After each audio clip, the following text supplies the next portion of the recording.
Good morning, Lindy. Papunta ka ng stock room? Opo. Nang inakain mo, anong ulam mo? Kumakain sa Lindy ng paborito nating ham. Opo, at saka egg. Tsaka egg. Sarap ng ham na yan, as in super yummy ng ham. Favorite din namin na Happy David. Lindy, mamaya, pag uwi nyo from stock room, bumili ka nga ng patatas, carrots at saka bell pepper, ha? Okay po. Magluluto ako mamayang gabi ng pork caldereta. Yun ang ating dinner, ha? Namiss ko na magluto dito. Bili kayo ni Rinan, ha? Opo. Thank you. Opo. Lindy! Tapaklasin namin. Namating na? Nabili ba ni Lindy yung mga pinapabili ko, Rinan? Ito po.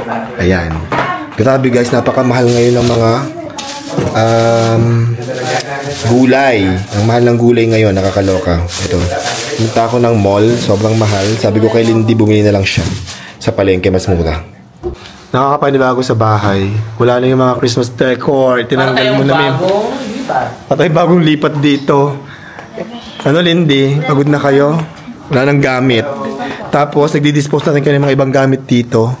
At dahil busy sila, wala akong kasama. Walang tutulong sa akin pagluluto. Ako na lang mag-isa magluluto. Kasi marami kayong iintindihin. Anong lulutuin mo, baby? Pork caldereta.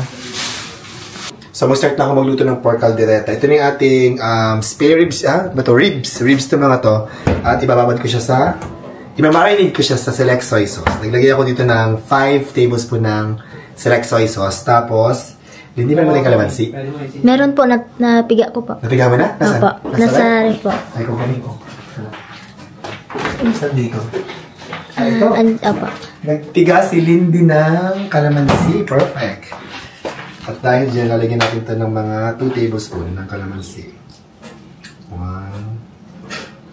2, yan. Tapos, marinate lang natin for about 30 minutes. So, mag-start tayo magluto. Tarja rin ang gusto ko. Mantikilya, yan, pag Tagalog. Lalagyan natin ng maraming bawang. Basta tayo mag-isa. Mag-igisa na tayo ng bawang. Yan. Sa nagluluto ako, bawang yung una ko.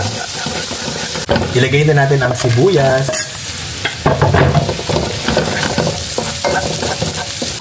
Hindi ko ba namimiss ang mga luto ko? Namimiss po. Namiss ko ba? Namimiss ka ang mga luto ko? Opo, sir. Ngayon, lagyan na natin yung ating minarinade na pork ribs. At isasangkutsain na natin yan, guys. Kailangan magsangkutsa ng mabuti. Para sumarap ang niluluto, kailangan masarap ang pagsangkutsa. Look at these. Ano yan? These are the cutest pots ever. Oh my God, so nice! Bigay ni Miss J. De Jesus. Miss J, maraming salamat. Ang ganda. Kakabukas ko lang. I go, oh my gosh, they're pots. We can put plants in them. Ganda. Oh my God. Ganda. I love it. Ayan, nag-start na rin pala ako mag-fry ng potato at carrots. Walang mag-video sa akin. Busy silang lahat. So, ito na. Isangkutsa na natin ng mabuti ang ating baboy. Pero, kailangan pa siyang palambutin ng bongga. So, magdadagdag ako ng hot water. Para palambutin pang mabuti ang ating baboy. Kasi mas masarap ang caldereta kapag malambot na malambot ang baboy. Joke. Sabi David yung nag-video. Baboy ako? No. At eto, nasangkutsa na natin mabuti ang ating baboy. At medyo malambot na siya. Nalagyan ko na ng dahon ng laurel. Yan. Malagay tayo ng tomato sauce. Tomato paste muna pala. Konting tomato paste muna. Yan. Then, lagyan natin ng tomato sauce. Ito yung totoo, guys. Tomato sauce talaga to.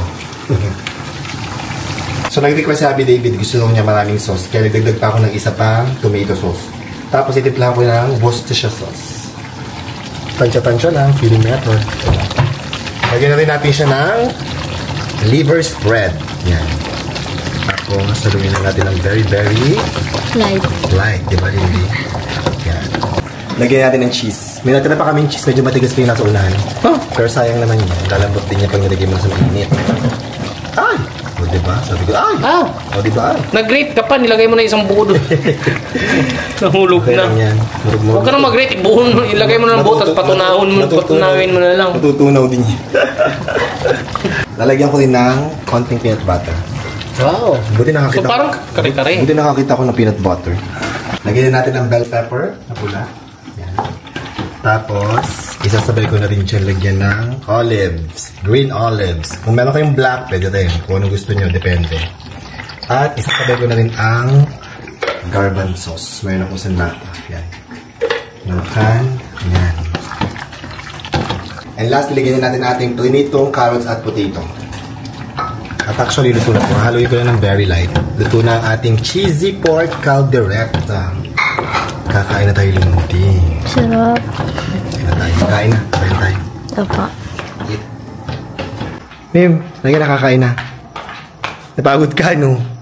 Naninibago talaga ako. Parang ang bare ng bahay natin. Walang decor. Oh, pagod na pagod ka. Halika, kumain ka na muna na masarap. Okay, kain na tayo. Let's eat, guys. Come on. Cheese. Ginawa kong cheesy pork caldereta. Dinidigan ko ng cheese para masarap. Ano kayo na? Nasarapan ka ba?